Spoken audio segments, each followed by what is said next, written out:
Eternal Darkness, Sanity's Requiem, the novel, Chapter 20, Destroying an Ancient City. Dr. Edward Roivas stood in the library of his ancestral home. While the room had been the home of many tomes owned by his family for centuries, what drew his attention this day was the family tree over the mantel. He knew that his family had its share of unique characters, some being placed in asylums, others accused of witchcraft. It was part of that family history that made him become a psychologist. However, he still looked into the family tree to see if his ancestors had been disturbed or just misunderstood. Doing this meant pulling down the book that always resided next to the family tree. Over all his years, he never opened the book. The last person to open it was his father, but the staff made sure it, like all the other books in the library, were dust-free.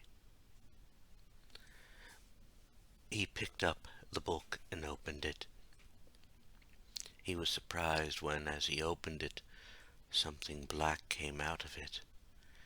He caught it in his free hand and looked at it. After a moment, he realized what he was looking at. It was a minute hand from a clock. Just looking at that hand reminded him of something.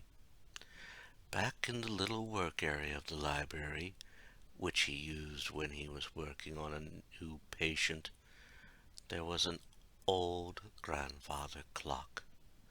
Every time he looked at it, he forgot that it couldn't tell time, since the hands were missing. Now he had one of the hands, and decided it was time to fix the clock. He casually walked down to that area of the library. As he got closer to that area, he noticed a slight chill.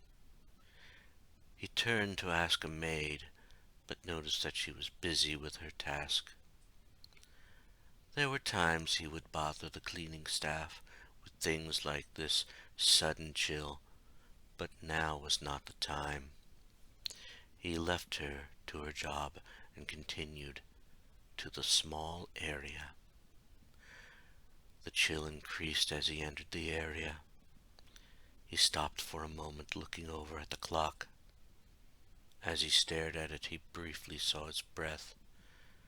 Never in all the time in his ancestral home did he ever see his breath, nor did he ever see the spectral being standing next to him, especially as it called his name. His shock continued when the ghost spoke. "You know who I am, even though you don't want to believe it. I was Maximilian Roivas. I died in an asylum trying to warn the world. That death has caused my soul to linger on the mortal plane. I must complete what I started those centuries ago, or all humanity may be lost." Before Edward could respond, he watched as the spirit now appeared by the clock. "Set the time to the 33rd minute of the 3rd hour." Before Edward could even ask what the spirit meant, it disappeared. He looked at the minute hand again, and decided to wait until he got the hour hand before putting it on the clock. He started to head back out to the main library, and stopped, noticing an odd paper on his desk. He picked up the paper, noticing the strange images and symbols on the paper. He rolled the paper up, hoping. that the paper was linked to his ancestor's appearance, and then headed out. As Edward entered the main hall, he started to wonder where he might find the missing clock hand. He had found the minute hand in a book, and wondered if the other hand might be in a book. However, if the items were to be kept a secret, the hiding place could be anywhere. He crossed the main hall, heading right for the kitchen. As he passed the one maid, he heard her mention something about the solstice. He thought it was odd that one of the staff brought up an astrological event, especially one known to be linked to ungodly affairs. He felt leery about saying something, and then disappeared into the kitchen. Edward looked around the kitchen, marveling at the modern conveniences that now occupied the space. Even the pantry was hardly used, a remnant from a past era. However, looking around the kitchen made him find something that worried him. It was a box of ammo for a revolver lying out in the open. He quickly picked up the box and left the kitchen, heading into the dining room. When he entered the dining room, he noticed that a place at the table had been set for him. Under normal circumstances, he would be ready to sit down to a nice cooked meal, but he couldn't do that right now. What he did do was head over to the far wall where a colonial saber was mounted. He knew it dated back to the time of his ancestor, Maximilian, and with the strange things the maid was saying, he felt better if it was in his possession and not left on the wall. After taking the saber off the wall, he looked up at the picture over the mantel.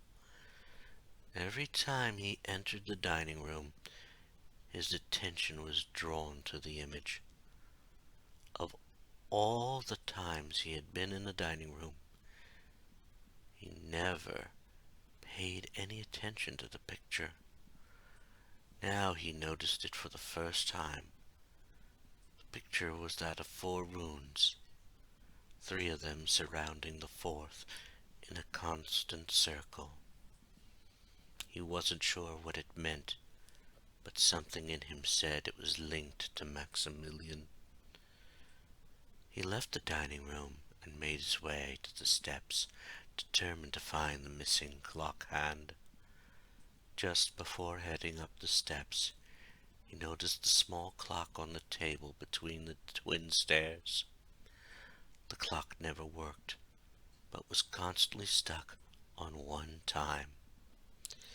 It was the same time that Maximilian had said. Edward started to wonder how significant this time would become. Edward finally climbed the steps and entered the upstairs hallway. As he entered the hall, he looked at the picture that greeted all those who entered the hallway. There always seemed to be more to the picture than the peaceful image it depicted. He turned towards the master bedroom, deciding not to dwell on the picture. Once he entered the room, he noticed one of the servants tidying the room. He left the man to do his work, and noticed a few boxes of revolver and shotgun ammo lying about. He quickly picked them up and left the room. He knew where the ammo belonged, and was determined to return it to its proper storage place. He headed down to the spare bedroom and bathroom. When he reached the doors, he glanced down the hall towards the glass window. He never understood why his family saw fit to put a stained glass window in the building, especially there. It even seemed the hallway was a waste of space. But one On one of his ventures down the hall, he swore he had heard the sounds of an attack halfway down. He then entered the bathroom. As he entered, he forgot how small it was. A maid was in the room trying to clean it. He remained silent, not wanting to startle her. After a moment, he started to leave the room, but before he did, he heard her remark about the place never getting clean. Those words echoed through his head, reminding him that the place never truly looked clean. It was as if something were forcing the place into a squalid state. Edward finally entered the spare bedroom. It was the last room in the place he could check for the missing clock hand. The first thing he noticed was a couple of boxes of weapon ammo. He quickly picked them up and then walked over to a gun cabinet. He went to open it and was both surprised and relieved it was locked. He didn't have the key on him, but it meant that the guns that were in the case were not accessible to anyone. However, it also meant that he couldn't put the ammo away. He then walked over to the desk in the room. He had known for years that the room doubled as a study for many members of the family, and he was certain that Maximilian had also used the desk. Sure enough, Edward picked up a thick journal that was on the desk. He opened it just to find it opened at a specific page, with the hour hand acting as a bookmark. He smiled as he realized he now could find out why the clock in the library didn't work. Edward quickly ran down to the library, excited about what he might find. He wanted to know why his family had been plagued for years, and now he seemed to be on the verge of finding out why. As he reached the library and made his way back to the clock, he could have sworn he heard heavier footsteps. He put it out of his mind, thinking it was because of his running. He finally reached the clock and placed the hands on it. He then rotated the hands round, bringing them to point out 3:33. When they did, he heard a strange click and heard something moving. He spun around to see one bookshelf slide into the wall.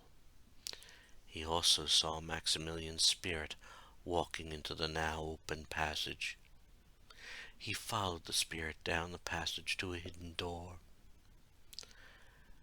As the spirit walked through the door, he opened it and was surprised at what he found. It was a secret study, filled with all sorts of objects. However, the spirit stopped at the desk in the study and pointed at a book.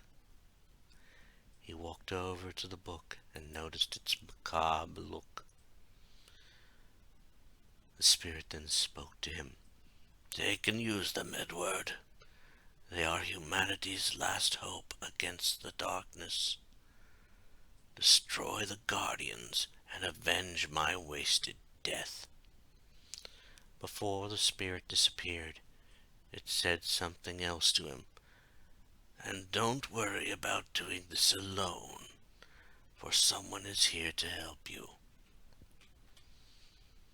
He looked up at that moment to see the spirit disappear, but was shocked to see another human being appear in front of him. If it wasn't for the words the spirit had said, he might have screamed in shock, especially at the young man's attire and the sword in his hand. However, the look on the man's face told Edward that whatever he was up against, this young man had been fighting it for a while.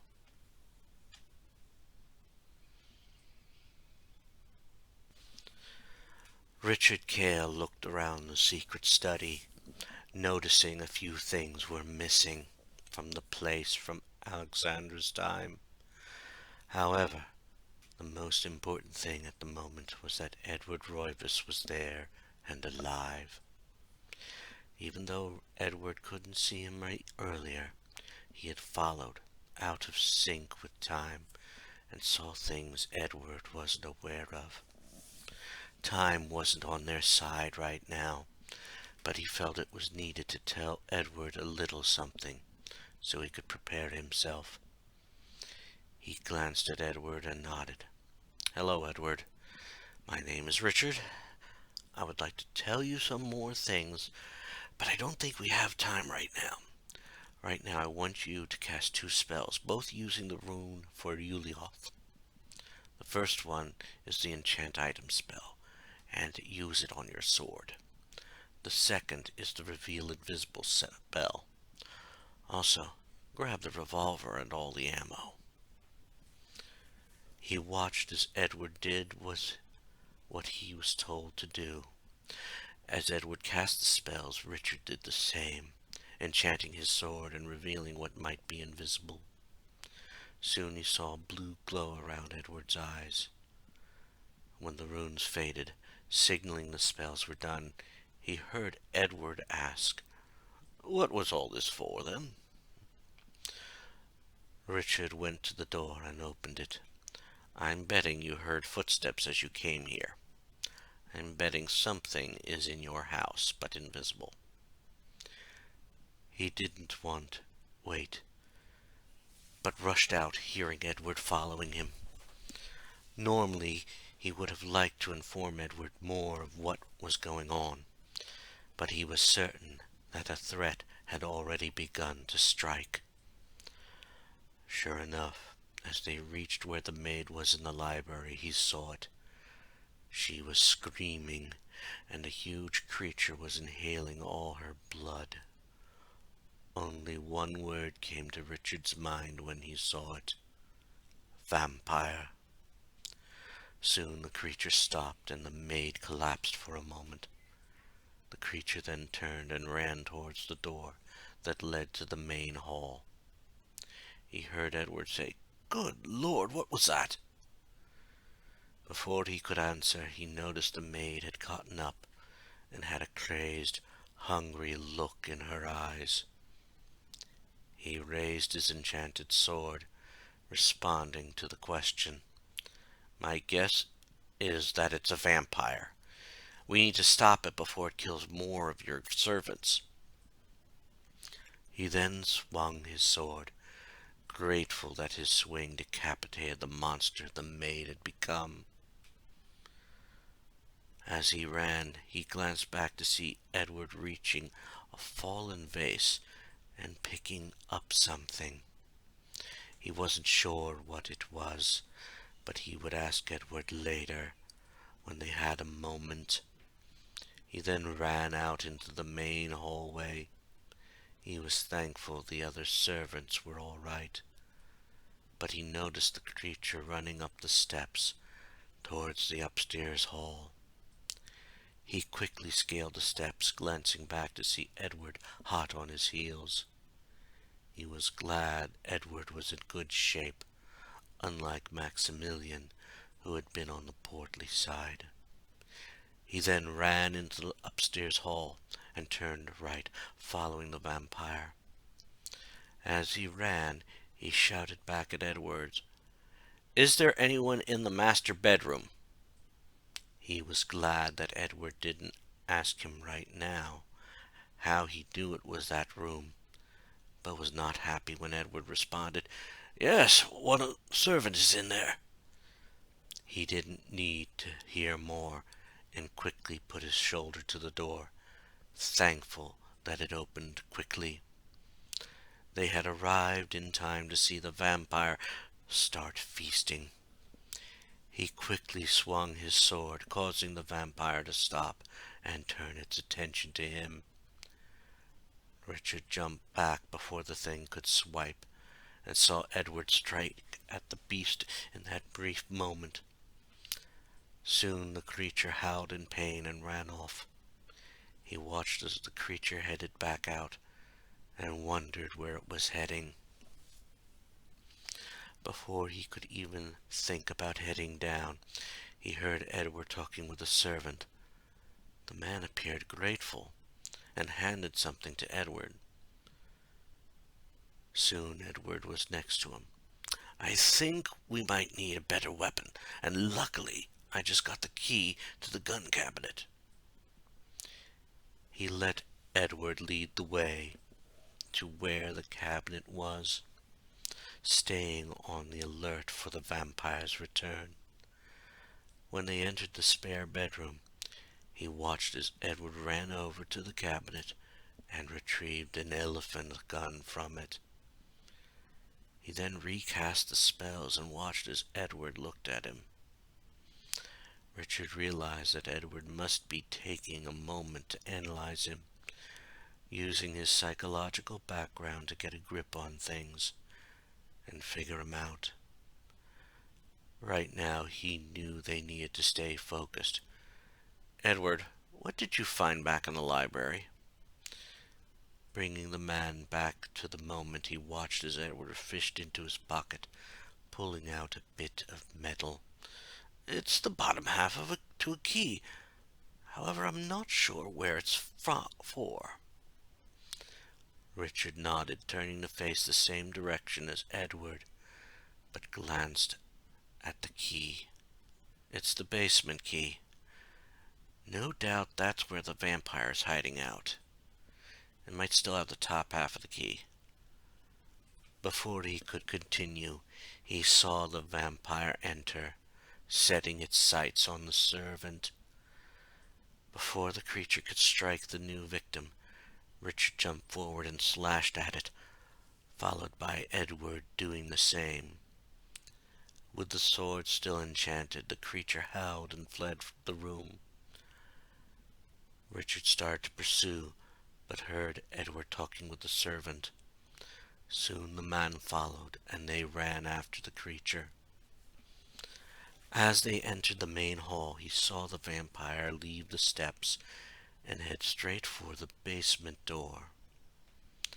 When he heard the door open and closed, he ran towards the door, only to find it locked. He slowly backed away from the door, unsure of how soon the creature would appear, and what Edward was doing, because he heard Edward stop at the bottom of the steps. Looks like I was right about the vampire lurking in the basement. I wouldn't be surprised if it was ordered to attack once you found the study. He was sure Edward might respond to the statement, but was surprised when he heard the sound of the enchant item spell being cast. He wanted to glance back at Edward, wondering why Edward was doing that. When he saw it, the vampire emerged from the door, and it had set its sights on him. Richard went to raise his sword, but finally heard Edward speak. "Get down and cover your ears."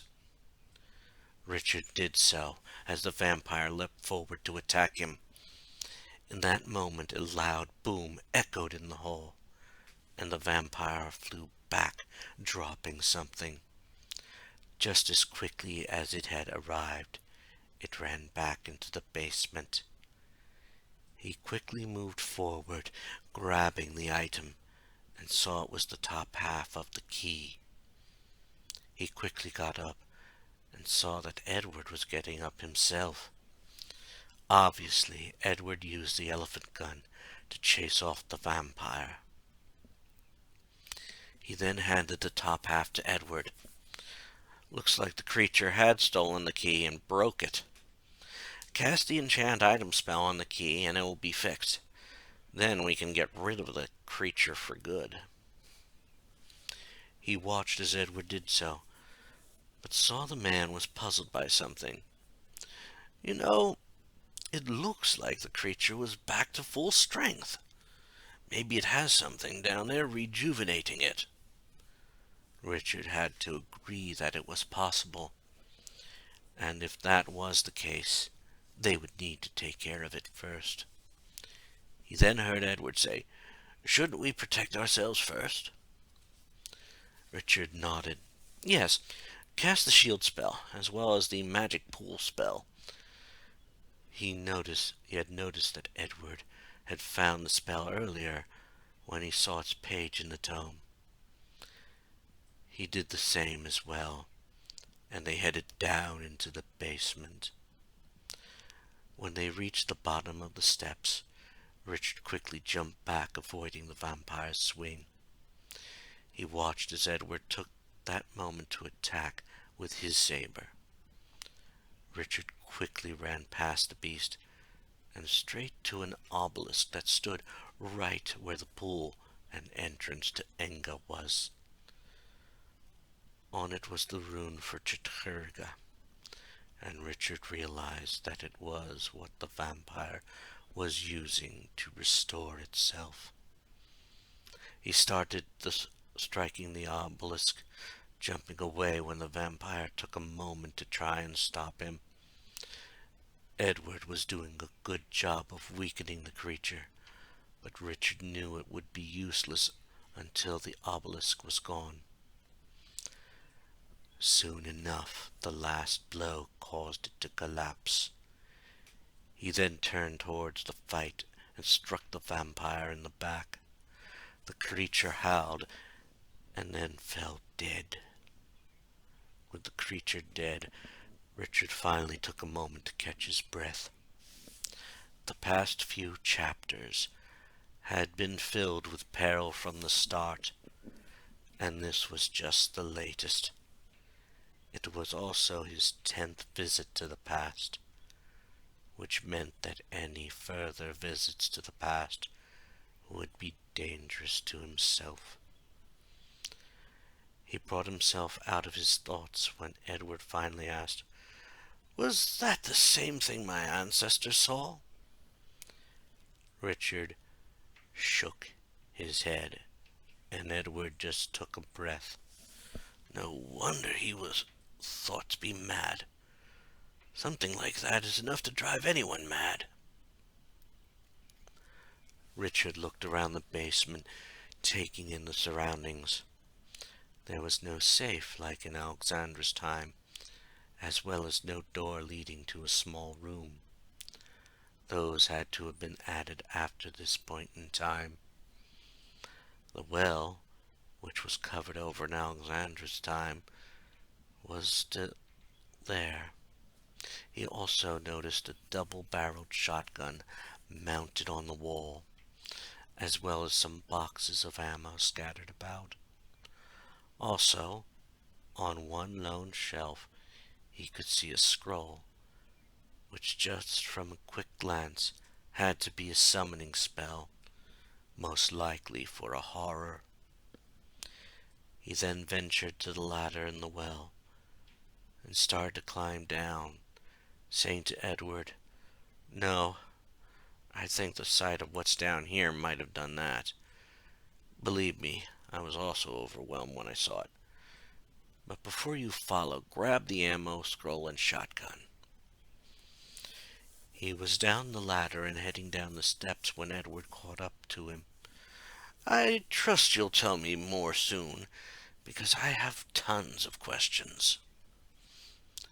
Richard nodded and stopped at the balcony that overlooked Enga.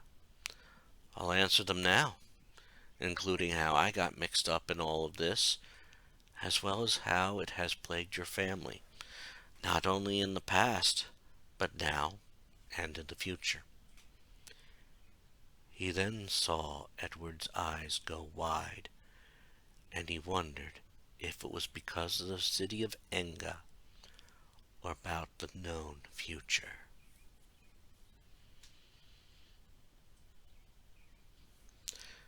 Edward Roivas looked out over the city that was under his family home. He He had never seen anything like it before, and as he looked at it, he understood more of how sane Maximilian Roivas was. Without taking his eyes off the city, he asked his first question. "Does this place have a name?" He glanced to his side as the young man joined him at the balcony railing. "It's called Enga. Apparently it's been here long before the colonists arrived. Maybe even before the natives came to the area. And dwelling in that city are the beings that follow, if I'm properly keeping track of things, Chaturga. Just seeing them, or even being seen by them, could tax one's sanity." Edward turned to look at the man. "And how exactly did you get tied into this? Did you stumble across this in a book?" He watched as the man nodded, and then he remembered the book he had found in the study. "Was it the same as the one I found, the tome?" He was stunned when the man shook his head. "Actually, the Tome of Eternal Darkness is why I'm here now.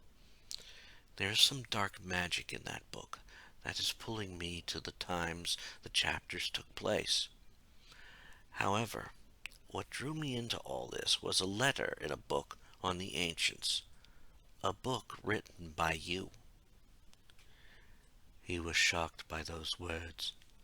Until now, he'd never even heard of the things he was experiencing now. The fact that in the future he would write a book about these things was mind-blowing. He stepped back from the edge and looked at the man. "So I had sent you a letter, so you must be helping me in the future." He was startled again as the man shook his head. "No, not really. I had called you responding to your letter. But when my wife and I arrived, you had been 2 weeks dead. We are currently helping your granddaughter." The words both shocked and amazed him. It made him happy to know he wouldn't be the last of his family.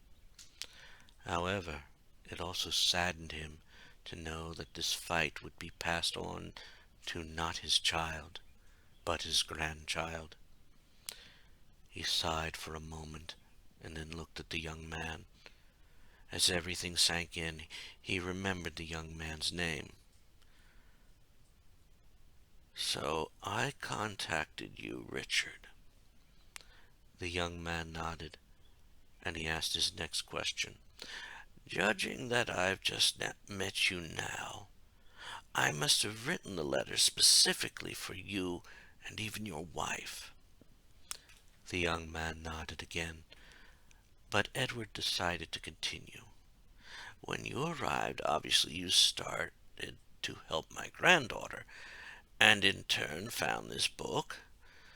Then as things progressed, as you have stated, you've jumped back in time, most likely because of the book." The young man nodded again. Edward Roivas looked at the book again and looked down at the city. "So she is learning about all of this. Did I tell her any of this when she was growing up?" He watched as the young man shrugged. "Personally, I don't think you did, which is a shame. However, even me telling you that doesn't mean you'll tell her. You just did what you believed would be right for her." He then noticed the young man smiled for a moment before saying, "However, this does answer how you knew to place the note in the book you wrote. Now, I think we better stop whatever might be forming down in Enga." Edward just nodded as the young man left the balcony and continued descending the steps. He followed, still curious about things. "So, who is this agent of Chaturga, the one acting on his behalf?" As they descended, he heard Richard say, Pius Augustus. He had been a Roman centurion until he came across the Forbidden City in the Middle East. At that point, he found the claw of Chaturga and became his undead agent. He set forth a spell that, by the time that I'm from, the year 2000 AD, Chaturga will enter our world. He has also maneuvered himself into various places of power, all in attempts to get sacrifices and to try and prevent others from stopping him. Your family, my wife's family, and I think even my own, have fallen victim to his evil. Edward almost felt overwhelmed at Richard's comment. If it was all true, then it meant that their families were also the ones who could stop Pius's efforts. This gave him more determination to finish what Maximilian started, as well as to further research the creatures that Richard mentioned. He was so focused on that thought that he walked into Richard, who had stopped at the bottom of the steps and was looking out a large doorway. He was thankful that Richard didn't yell nor budge, but he did chance a glance out where Richard was looking and realize why he had stopped. He was looking at the entrance to the city and at two huge, red, three-headed creatures. Before he could even ask what they were, Richard answered his question. Horrors. They aren't as tough as the creature that was guarding the way last time, but they can be. We need to get close and blast them with an enchanted weapon. He quickly looked at the tome and realized what spell to use. He quickly enchanted the shotgun with the same alignment that they had used against the vampire. However, after that was done, a thought crossed his mind. They will see us coming, won't they? He watched as Richard nodded and then said, Cast the Reveal Invisible spell with the Mantarok rune. It makes the caster invisible, except to those who are invisible. He then watched as Richard cast the spell, and the man disappeared from sight. He quickly cast the same spell and then looked out to see Richard had almost reached the horrors. He quickly ran over to the young man, and the man said, They may not see us, but they can hear us. Now use that shotgun to wipe out the horrors. Edward understood and aimed his shotgun at the closer of the two horrors. He pulled the trigger and was thankful he wasn't thrown by the recoil. However, the shot hit its mark, quickly killing the creature. He reloaded and fired at the second creature before it could focus on their location. When the other fell, they advanced towards the door, but Richard stopped before they headed down the steps to it. Before we go any further, I'm letting you know that I have no idea what's beyond that doorway. Edward nodded in understanding, and they both headed down. As they passed through the portal, they came to something that looked like a street, but they couldn't explore now. They ran across the street, through what had to be a bridge, and into a large building. They were still invisible, but the second they entered the building, they heard a force field appear behind them. Edward also noticed a huge creature at the far end of the room. Before he could try anything, he heard Richard say, It's a lesser guardian. I also think I see a horror trying to hide in the darkness. The reason we can see the guardian is because of the barrier around it. I'll take out the horror. You enchant that elephant gun, dispel the barrier, and kill the guardian. If it flees, Follow the ball of light." He nodded and quickly cast the spell enchanting the gun as Richard had said. As Richard ran towards the horror with his enchanted sword, he ran past the fight and neared the guardian. When he got close, he casted the spell and waited as the spell did what it was meant to. As the spell started to cast, he noticed a similar spell coming from the guardian. Luck was on his side as the barrier fell, and he quickly fired the elephant gun. The creature roared, turned into an orb of light, and flew to another spot in the room. As Edward rushed over to where the orb was flying to, he noticed that Richard had finally killed the horror and was joining him. When the creature finally landed, he watched as Richard jumped in and slashed at the creature before jumping away again. He could see that the attack didn't do much, so he fired his reloaded elephant gun and watched as the creature fell. He took a moment to catch his breath and looked at Richard. "Are there going to be more of those things?" He watched as the young man nodded. "I would be surprised if there wasn't. Besides, I don't think my sword is too effective on them." He then watched as Richard looked around the room. He did the same, noticing all the red barriers.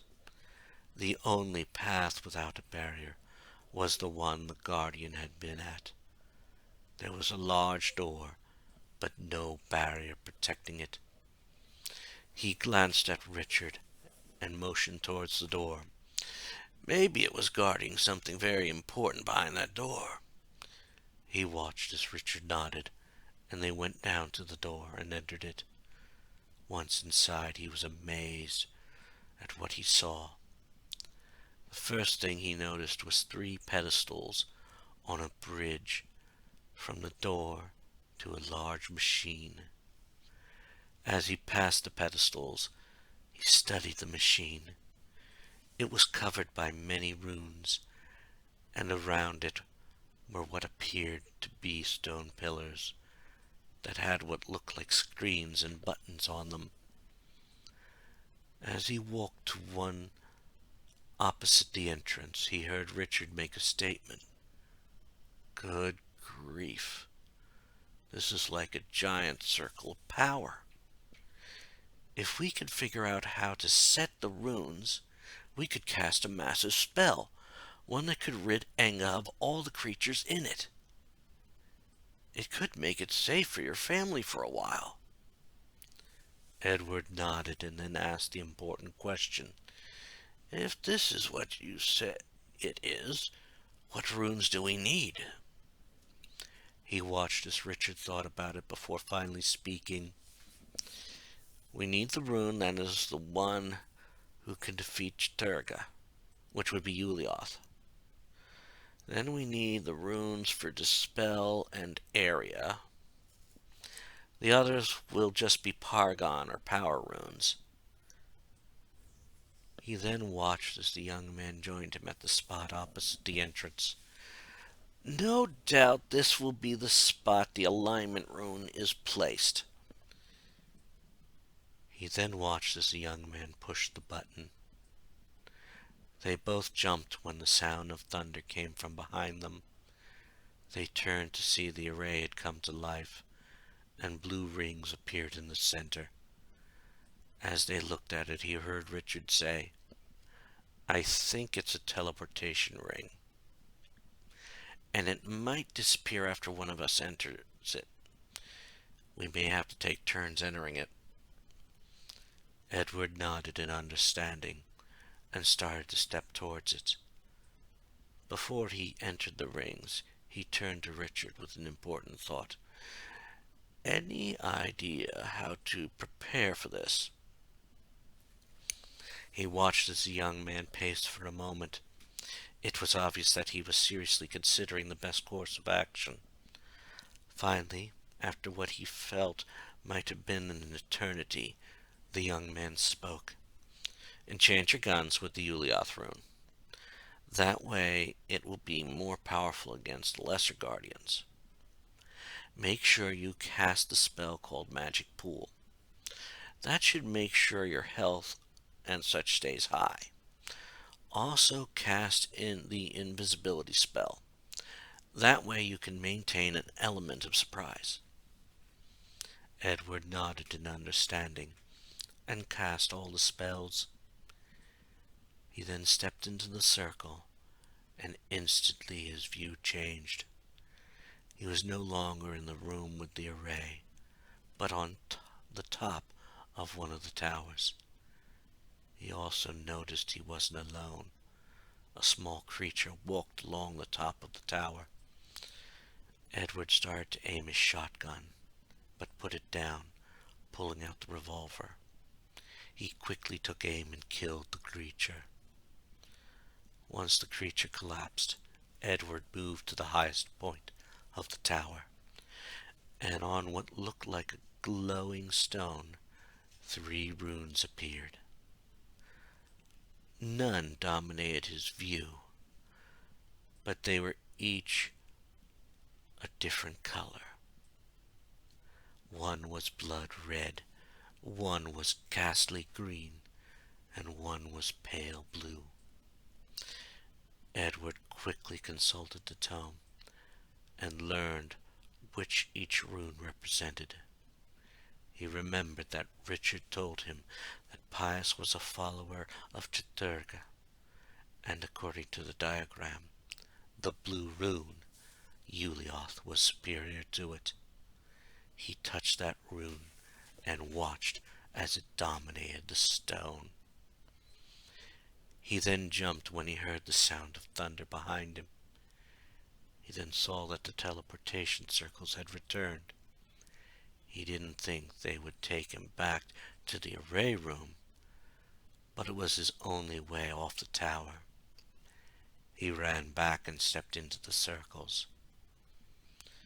He was thankful when he saw the room he appeared in was a huge room with multiple levels. However, he almost screamed when he noticed a lesser guardian right behind him. Fortunately, the creature didn't stir. He also noticed that no runes were around it. He quickly raised his elephant gun and unloaded both bullets into the creature. It roared in pain and orbed away. He followed the creature to its next spot and fired again. This time the creature collapsed. He quickly ran up the steps to the highest level of the room, next to a lever. As he looked over the room, he saw 3 open doorways, all protected by a red barrier. One was opposite the lever's location, but the others were on the side walls. He was sure the lever would open one of the doorways and pulled it. Soon the field opposite the lever's location disappeared, and Edward took that as his cue to leave. He ran down the steps and up another set to the door and crossed the threshold. He was thankful to be in the long hallway to the array and made his way back to the room. When he arrived, he saw Richard looking at the stone he initially pressed and saw the same rune floating above it, glowing a pale blue color. Richard glanced at him and smiled. It's a start. 1 down and 8 to go. If you want, I'll handle the next one. Edward nodded and handed Richard all the stuff. Indeed. Maybe it will keep us refreshed and help us finish this faster. He then looked at the young man and wondered how long he had been fighting these forces.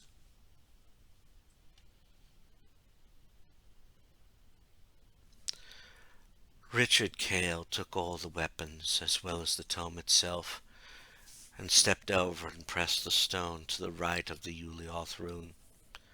Soon the teleportation circle came to life in the array, and he smiled at Edward. "Wish me luck." He saw Edward nod, and Richard cast all the precaution spells he told Edward to cast. When the last one was cast, he entered the circle and let the world dissolve around him. In a matter of seconds, the array room was gone, and he was on top of one of the towers of Enga. He listened for a moment, and then moved up the steps towards another glowing stone that looked like a television screen. Only one rune appeared on it, the rune Paragon, which made his task easier. He touched it, noticing it took on a pale blue color, and heard the sounds of teleportation circles appear. He was eager to get off the tower, mainly due to a slight fear of heights, and entered the circle. The scene of the city of Enga dissolved and was replaced with an area sunken in the middle of a room. This didn't bother him. What did bother him were the trappers running around the room. The blind creatures were a problem. They had very good hearing, and would launch their suicide attack on the cause of the slightest sound. This meant that he would have to tiptoe around the room, searching for a way out. He was about to move forward when he remembered he was armed with a gun. He pulled out the revolver and made sure it was loaded. He then took a moment to aim at the closest trapper, and then he fired. Soon he heard the one he aimed at collapse, and the others squealed and turned to face his direction. He quickly but silently moved forward. As he stepped out of the recess he was in, he took aim at another trapper. When he was sure of his aim, he fired again, and was glad to hear another die. He then noticed a lever on a higher level of the room. He climbed up to the lever and stood near it, looking around. On the opposite side of the room he saw another trapper and a red barrier. He looked at the lever again and realized that the lever was the way to drop the barrier. He quickly lowered it and saw the barrier disappear. He then moved forward, training the revolver on the remaining trapper. Once he was close enough, he fired the gun again, and was glad when the creature fell. When he was sure the creature was dead, he ran out of the room. He stopped for a moment when he entered the new room, but then he noticed a barrier across from him. But higher up, he saw an open door on the right side of the room. Richard Gale quickly ran to the open doorway, and was glad when he entered the room they had entered before. Soon he was heading down to the door to the array room. As he moved down to it, he started to wonder what would happen when they were finally done. Would it be the end of his blink attacks? That was actually a comforting thought, especially after the one he had before they started this chapter. He was almost lost in that thought when he entered the array room. Edward walked over to him with one question on his mind. "How much did you have to deal with?" Richard started handing him all the stuff, except for his sword. "Only a few trappers. Those creatures may be blind, but their hearing is unrivaled. Hopefully, we won't encounter many of them, since they could be a problem if we run into other creatures." When he was done handing over the stuff, he smiled. "Well, 2 runes down, and 7 to go."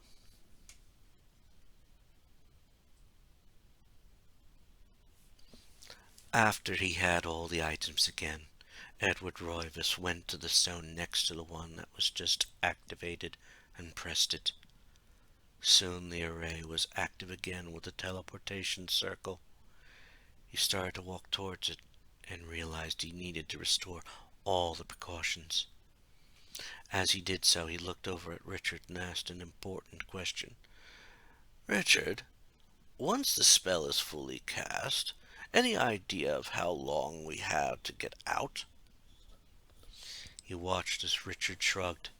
"Honestly, I'm not sure if we would need to run, but if the creatures realize what is happening, it will be safest to get back to the balcony. However, that's still a way off. I know the rune I put in was Paragon, which means there will be 5 more of those." Edward nodded and stepped into the circle. "I hope this is another one of those, then." He then watched the scene around him change, and soon he was on another tower. Luckily, there were no creatures on this tower, and he rushed forward. He was glad to see that this tower was to be another Paragon rune, and set it. After it was set, he heard the familiar sound of the teleportation circles. He quickly ran into them and braced himself for wherever he would appear. He appeared in a circular room with the main floor a few steps down. However, guarding the only exit from the room, other than a red barrier, was a lesser guardian. Even from the distance he was at, he could see that it had runes around it, a sign that it had a barrier up. He headed down the steps and moved closer to the creature, glad for the invisibility spell. Once he was upon it, he dispelled the barrier and quickly fired a shot with the elephant gun. As he fell over, forgetting about the recoil, he saw the creature orb away. He followed, making sure he loaded his elephant gun in the process, and then stopped when the creature landed. He readied the gun again and took aim, noticing the creature was preparing a spell of its own. He fired his shot before the creature could finish, and was glad when it collapsed. As it died, he ran around the room, finally walking up the steps to another lever. He quickly pulled it, turning to see the barrier disappear. He then ran for the large doorway. He passed through it and into the room he encountered before, noticing that all the barriers were gone. He then ran back to the hallway and down to the array. As he ran, he made a mental note of how many runes they had activated. They were 1/3 of the way there. He was in the middle of this thought when he ran into the array room and ran to Richard, handing all his stuff to him. As he handed Richard all the items he would need, Edward took a moment to catch his breath before speaking. "I encountered another lesser guardian. Those things are very tough. If you had just your sword, you wouldn't last very long." He watched as the young man nodded and completed the task, glancing over at the spot next to the Paragon rune he had just set. That was the next one to activate, and that would be Richard's next task.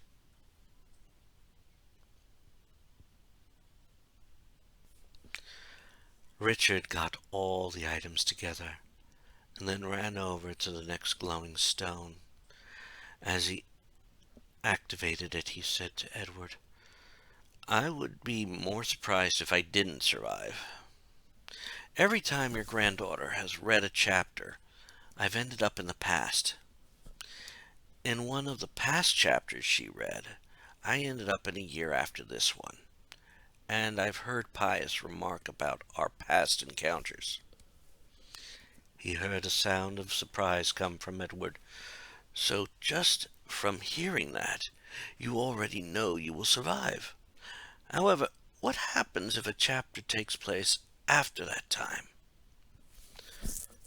Richard had thought about that very topic, but didn't want to say anything. The simple fact of the matter was that if a chapter took place after the time of Edward Lindsay, he could very well die there.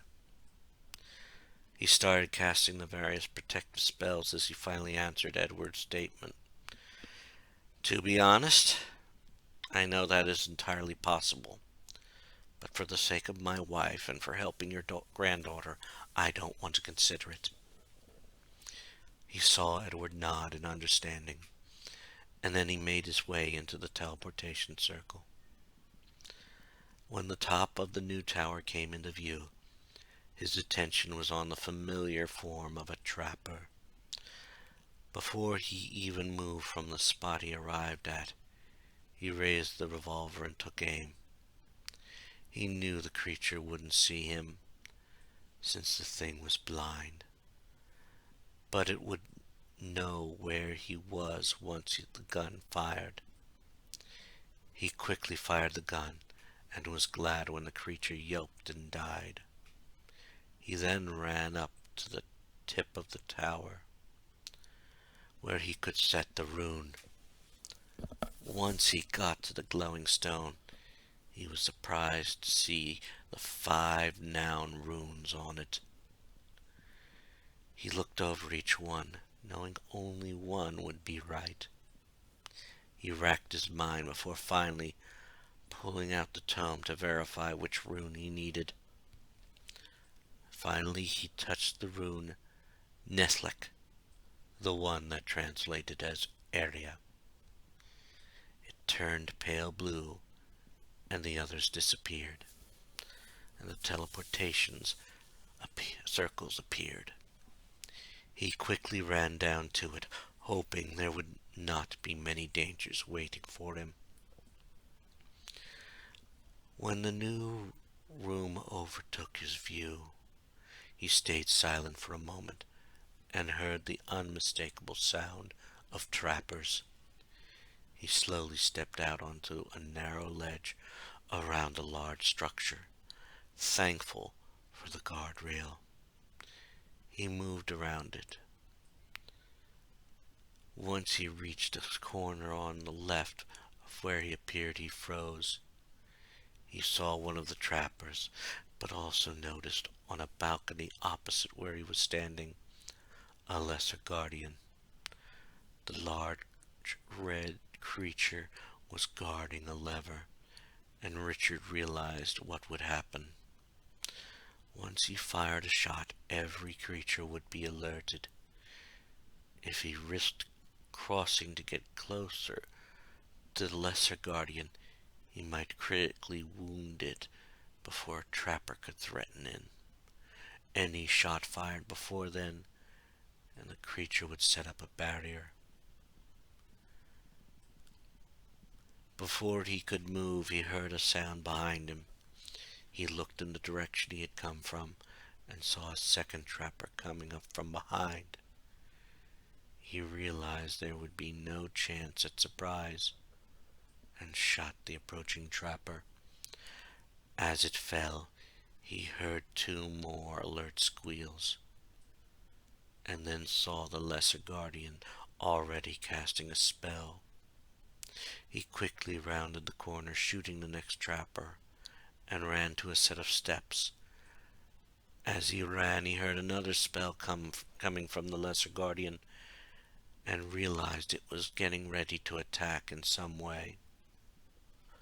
When he reached the main floor, he fired again, this time at a third trapper next to the steps to where the guardian stood, making sure he kept moving as a bolt of lightning came at him. With the last trapper dead, he ran up the steps and stopped before reaching the barrier, and cast a spell magic. Just as his spell started, the creature started to cast the attack spell again. However, before it finished, he saw the barrier fall, and fired the enchanted elephant gun. He was thankful he had braced himself for the recoil, and watched the creature bellow and orb away. He watched the creature fly, noticing the room didn't have many spots the creature could land in. The creature finally landed, and by the time he had reloaded the gun and fired again, this time killing it. Once it was dead, he ran back to where the lever was and pulled it. The barrier that he had passed on his dash to get at the creature disappeared. He sighed in relief and ran straight to it. The doorway led right back to the long hall they had entered from, and he knew which way he had to go. As he ran down to the door and shook his head for a moment, he started to feel dizzy, and he realized what was happening. It was a blink attack. Starting, but he didn't need it to happen now. Not as he was so close to the door to the array. What was worse was if it was bad he could leave Edward defenseless.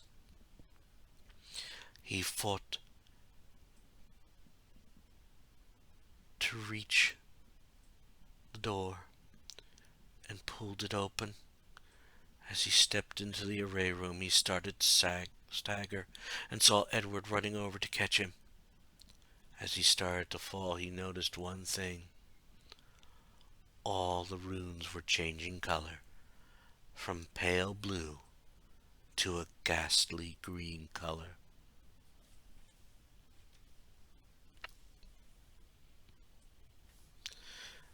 Edward Roivas quickly ran forward when he saw Richard Cale staggering into the array room. He was literally scared the young man would fall into the pit the bridge was over. As the man collapsed, he caught him and said, "Are you all right? Did you get injured?" The man weakly shook his head. "No, it's a blink attack. Every time it happens, the alignments change around me. I notice the runes changing color. You won't notice it, but I do. It is linked to whatever magic this book unleashed years before." Edward looked back at the rune, not noticing any change from their green color. However, he did understand what Richard meant. The dark magic the book had must have somehow affected his life, as if he were predestined for something. Edward helped Richard to the stones that activated the array and let the man rest on the one that was just set. "I believe I understand. The magic of the book keeps sending you to the past, and also doing other things to you. Try to recoup right now, and I'll set the fifth rune." He then pushed the stone, activating the array, cast the spells to protect himself, and finally headed into the array's teleportation circle. When the teleportation was over, he ran up the steps to the monitor-like stone on the tower's tip, and was not surprised to see only one rune, Pargon. He touched it and watched as it turned to green. He then heard the teleportation circle come to life. He stepped down to the circle and entered it, watching the world change around him. When this teleportation ended, he stayed still for a moment. Towards the far end of the room, he saw horror not far from a barrier.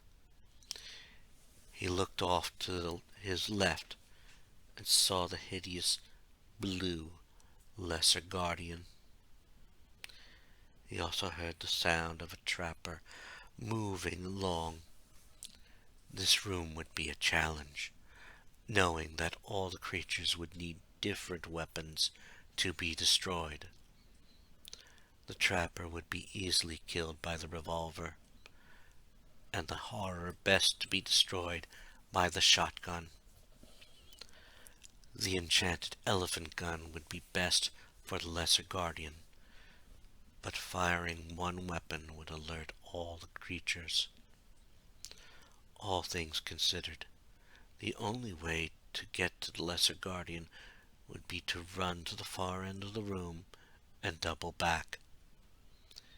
He quietly sighed and made his way forward, keeping his shotgun aimed at the horror. As he neared the creature, he almost didn't see the trapper. He stopped just before he would have touched the creature. Quietly, he pulled out the revolver and took aim. He fired, hearing the shot echo through the chamber, and noticing everything reacted.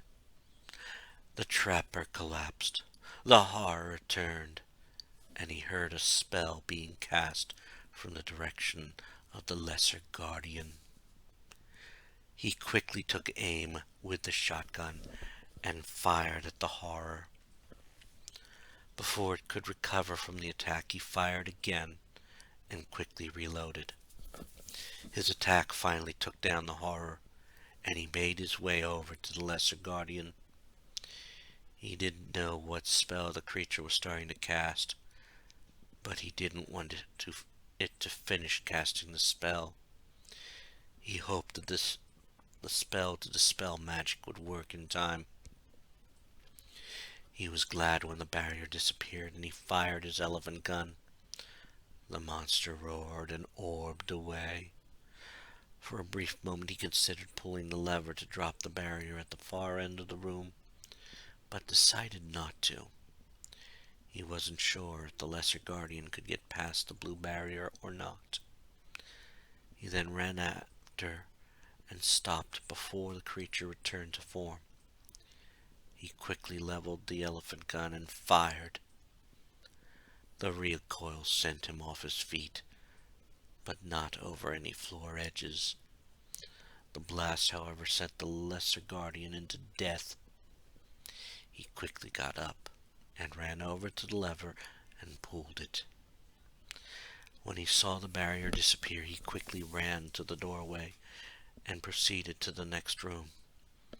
He didn't waste time checking the two elevated areas in that room, and rushed through the opposite doorway into the hall that led to the array. As he ran, he thought about how far they had gotten in their task. 5 of the runes were set, which left 4 more to set. He also hoped Richard had recovered from what he called his blink attack. He realized the young man had recovered when he entered the array room to see the man looking at the alignment rune.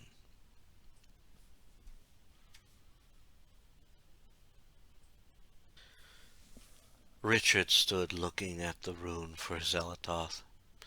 Before, the rune had been for Ulioth, but since before his attack, Pius was serving Chiturga. Now the undead centurion was serving Ulioth. He turned when he heard Edward entering the room, and walked over to the left side of the array, to the glowing stone opposite the one just activated. "As you can see, I'm feeling better now, but I take it you had a rough encounter." He watched as Edward nodded, and started handing everything over to him. "Yes, a Lesser Guardian, a horror, and a trapper. I do hope that is the last of the Lesser Guardians." Richard hoped that was the case as well. He wasn't sure how much ammo they would have left if more were waiting in the building. Once he had everything, he touched the glowing stone that brought the array to life again. As he started casting the spells again, he mentioned his concerns. "I also hope I don't have another blink attack. Whenever I have one, it seems to me that I jump timelines. My wife, your granddaughter, and I verified that early on." He noticed Edward's eyes went wide when he heard that. "How did you do that?" Richard held out the paper from earlier. "We found a lock with a rune on it. When I looked at it, it had this symbol on it. However, my wife and your granddaughter said it was a different rune on it. He thought about it again and then said, however, my wife said another symbol was under that one, but only she saw it. It's as if she sees through illusions. He then walked over to the array and the teleportation circles. Before he stepped into it, he heard Edward say, I'm thinking that one is another Paragon rune, like the one I set. Richard nodded, and then entered the teleportation circle. Soon the view changed to the top of another tower. He climbed up the steps and noticed only one rune was available on the screen like stone. He pushed the Paragon rune, setting it and activating the teleport again.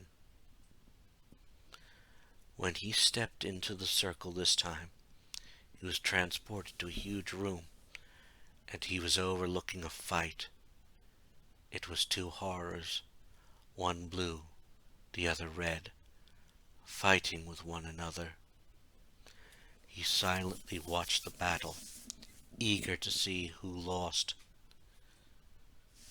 He wasn't surprised to see that after trading a few blows, the red one fell. As the blue horror roared its victory cry, he raised the shotgun and fired at it. One blast was all that was needed, as the victorious horror died. When the two horrors were both dead, he ran past them, up some steps, across a landing and down to a lever. He quickly pulled the lever and watched one blue barrier disappear. He ran back up to it and crossed through the doorway into the main hall again. He then headed to the array room, glad that their task was 2/3 done. He even re-entered the array room smiling, knowing the task would soon be complete.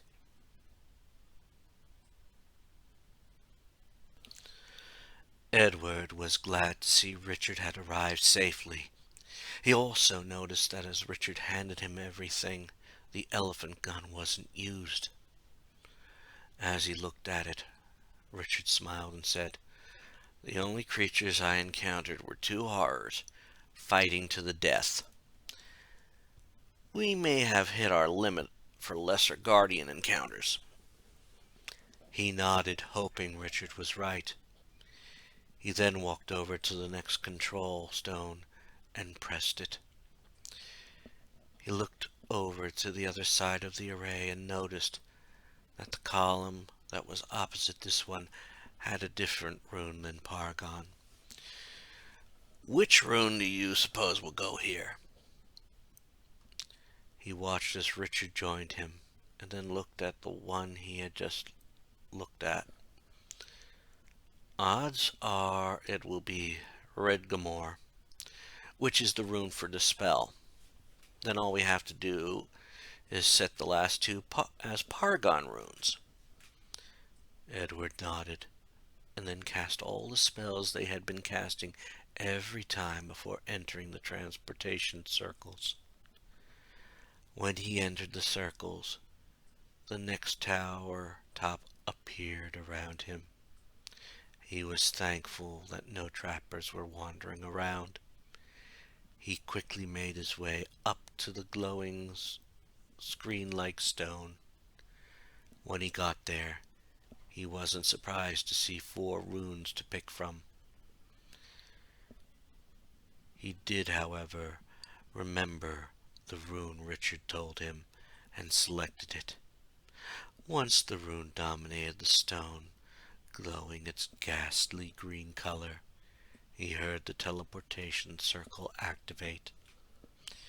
He quickly ran down to them and entered, transporting to a new room. He was glad he was invisible, seeing a horror standing on a bridge over what looked like flowing water. He also saw a few trappers moving around the room. However, from where he was standing, he was sure he could take out the horror before any of the trappers could focus on him. He raised the shotgun and took aim. He was thankful when the horror roared and collapsed from the enchanted shot. He also heard all the trappers squeal as they appeared to turn and face his direction. Quickly he pulled out his revolver and shot each one in turn. He was glad he could take out each of the creatures without getting close enough for them to attack. Once the last one died, he looked around the room, noticing the blue barrier over the door at the one end, and the lever almost opposite him. He quickly ran over the bridge again, taking note of the running water, and pulled the lever. The barrier disappeared, and Edward ran for the now unblocked passage. He ran through it and down some steps, crossing a landing-like area. He kept going straight through another doorway and out into the hallway that led to the array. He kept up his pace, slowly realizing he was getting older. He was starting to get winded now as he reached the array room. He stopped once inside and said, "7 runes down, 2 to go. I do hope this is the last of our creature encounters." Richard came over to him and helped him get over to the array. "I hope so too, but I say we take no chances. We have 2 more to go, and they might not be easy." Edward nodded and started to hand Richard all the stuff, even though he did hope they no longer needed the weapons.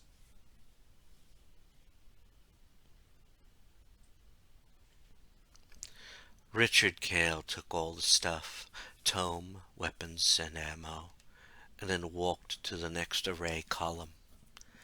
As he pressed the stone, he heard the array come to life. He started casting all the spells and looked at Edward. "Hopefully, the Lesser Guardians were the worst of our problems. Some years down the line, you'll meet someone who dealt with something more powerful." He noticed Edward looking at him in surprise or shock. "There are things more powerful? How can you be sure they aren't here?" The thought had crossed Richard's mind, but he smiled optimistically. "Well, as far as I can tell, the creatures never left the city of Enga, because they haven't ventured up to your home. Besides, if a creature that powerful was here, I'm certain we wouldn't have ever crossed paths." He then started towards the active teleportation circles. He heard a slight chuckle come from Edward Roivas. "I suppose you have a point there. At least now all the strangeness in my family makes sense." He nodded in response to Edward's statement, and then entered the teleportation circles. Soon the array disappeared, and the top of the 8th tower appeared. He quickly ran up to the tip and set the only rune on the screen like stone. Soon the Paragon rune glowed a ghastly green, and he heard the teleportation circle appear again. He quickly ran into the circles and watched the world change around him. Soon he was in a room that looked like a museum. He stepped out of the spot the teleportation placed him and walked around.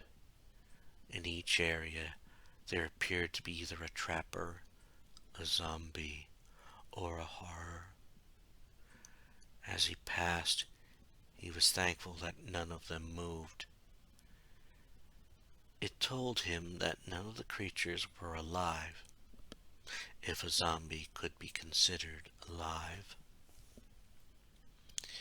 He then went to the center of the room and pulled the lever, knowing it would lower the blue barrier sealing the room. As he lowered the lever, he saw the barrier disappeared. He was about to move towards it when he heard the sound of glass breaking. He spun around to see one horror, one zombie, and a trapper break out of their cases. Richard was thankful he had the invisibility spell in place, but he knew it wouldn't be long until it might fail. He didn't want to give any of the creatures a shot at him. He quickly cast a 7-point attack spell. He watched as the runes appeared, and then purple bolts of lightning struck all the creatures.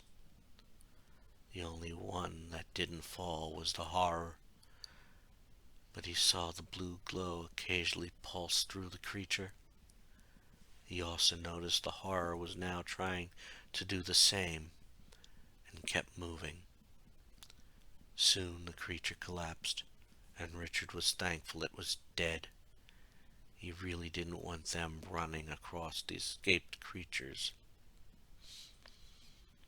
He then left the museum room and returned to the main hall and headed towards the array room. As he did, this trip being the shortest to the room, he realized that they were almost done setting the spell.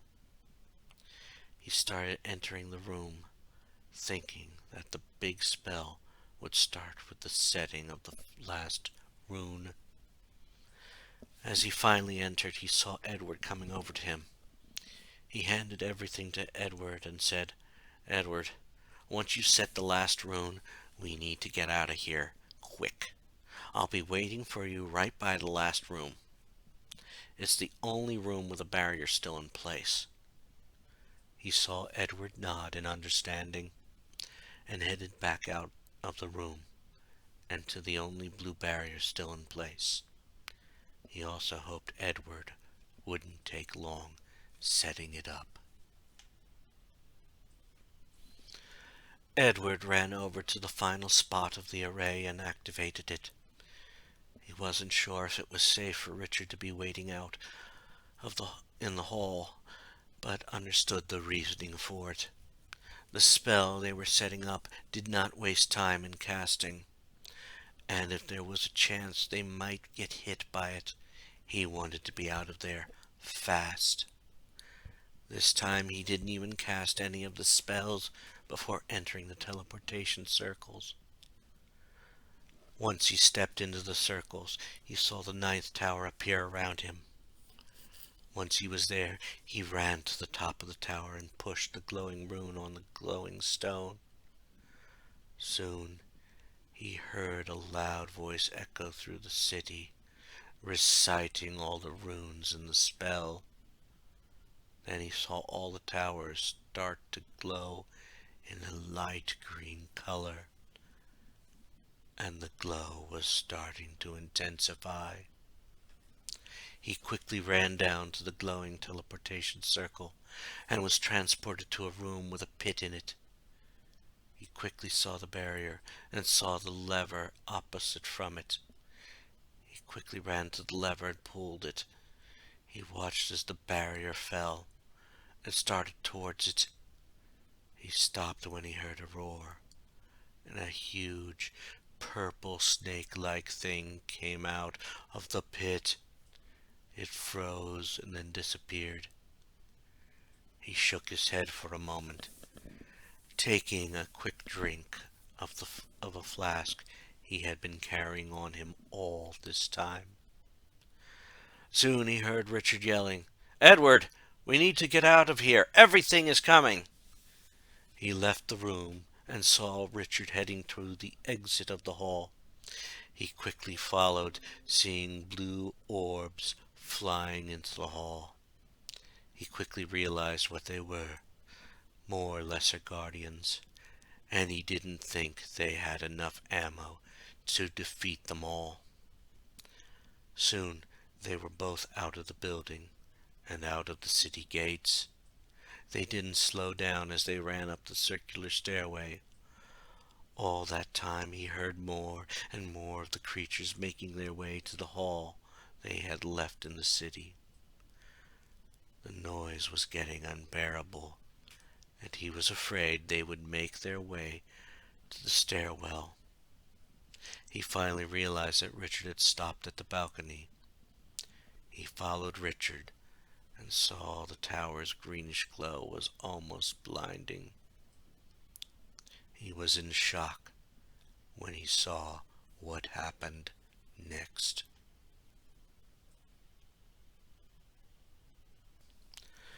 Richard Kale was relieved when the spell took effect. Green lightning went out in circles from each tower, and he heard the death wails of the creatures in Enga. Soon the circles faded, and he heard no more sound. He looked at Edward and smiled. "We did it. We put a major dent in Pius's plans. I think you need to head up to the estate and make sure you start the task of finding the things your granddaughter will need. It will take many years, and I have no doubt you may not want her to encounter this. But she will. And make sure to put the message in the book, so my wife and I will contact you." He watched Edward nod and then head up the steps, stopping only for a moment. "Will I encounter you again in person?" Richard shook his head and solemnly said, "We will talk minutes before you pass on. I don't know how, but I know whatever happens will be gruesome. But at least you live a long life after now." He saw Edward smile at that. "Then we have slowed down the evil forces." He then watched as Edward Roivas left the area. He breathed a deep sigh and then froze when he heard an all too familiar voice shout from the bottom of the steps, "What has happened here?" Richard knew exactly who was shouting, and wasn't surprised to know that Pius hadn't been hurt by the spell. He started down the steps again, hoping it would keep Pius from heading up the steps to the Roivas estate. When he reached the bottom, he saw the effects of the spell as parts of the city of Enga was crumbling. He also saw Pius starting to enter the gate. He waited until Pius was farther in the gate before stepping onto the bridge and shouting, "Your forces in Enga are no more, Pius." He watched as the skeletal figure turned around and slowly advanced. "Ah, the ever-present problem. This is the 9th time you've crossed my path. It will be the last." Before Pius could start a spell, he saw the scene changing around him and realized that Pius would never get the chance to attack him. He then heard Pius shout, "I will kill you one day, you pest. My master Ulioth will not be denied." Richard didn't respond, but he was glad that this would finally be over.